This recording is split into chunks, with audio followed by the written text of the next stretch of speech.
আমন্ত্রণ সবাইকে নতুন একটি ভিডিওতে। রাইট নাও আমি আছি ঢাকায়। আর আমি ঢাকায় আসলে বাদশা ভাইয়ের কাছে আসবো না এটা হইতেই পারে না। আমি বিশেষ করে ঢাকায় আসলে বাদশা ভাইয়ের ফ্ল্যাটে আসি, এখানেই থাকি। দেখা যাক ভাই আজকে কোথায় নিয়ে যায়। তো বের তো হলাম ইনশাল্লাহ, দেখি কোথায় যাওয়া যায়। বাদশা ভাই, আগের দিন আমি একা একা জিও উদ্যানে গেছিলাম, আপনি মনে মনে কষ্ট পাইছিলেন। আসলে আগের দিনে তো একটু এমার্জেন্সি কাজ ছিল, আজকে যাবো দুই ভাই। মানে আজকে জিয়া উদ্যানে না, ওই ইসে যাবো, টিএসসিতে যাবো। ওখানে ওই আমাদের রেজানুল হক সবুজ ভাই আছে, ভাইয়ের সাথে আবিদ ভাইয়ের নির্বাচনী প্রচারণার কাজ আছে ওখানে, ঢাকা ভার্সিটিতে, ওইখানে চলো। আচ্ছা, ওকে।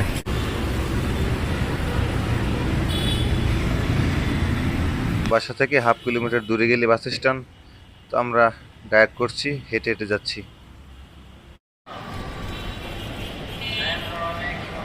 আমাদের প্ল্যান ছিল আমরা টিএসসিতে গিয়ে রেজানুল হক সবুজ ভাইয়ের সাথে সাক্ষাৎ করব এবং ডাকসু নির্বাচনে আবিদ ভাইয়ের নির্বাচনী প্রচারণায় অংশগ্রহণ করব। কিন্তু ঢাকা তো জ্যামের শহর, আসলে জ্যাম জটের কারণে অনেকটা লেট হয়ে গেছে। তো আমরা অবশেষে নয়াপল্টনের সম্মুখীন হলাম।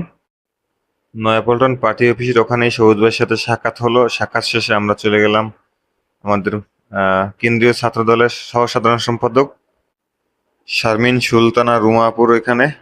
আপু বেশ কিছুদিন ধরে অসুস্থ, ওখান থেকেই বাসায় চলে আসলাম।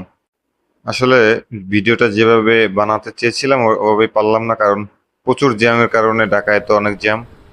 এজন্য আসলে সন্ধ্যা রাত হয়ে গেল, সম্পূর্ণ ভিডিওটা বানাতে পারলাম না। তো আজকের মতো এ পর্যন্তই, আবারও দেখা হবে। ততক্ষণ সবাই ভালো থাকবেন, সুস্থ থাকবেন, শুভকামনা জানিয়ে শেষ করছি। আল্লাহ হাফেজ।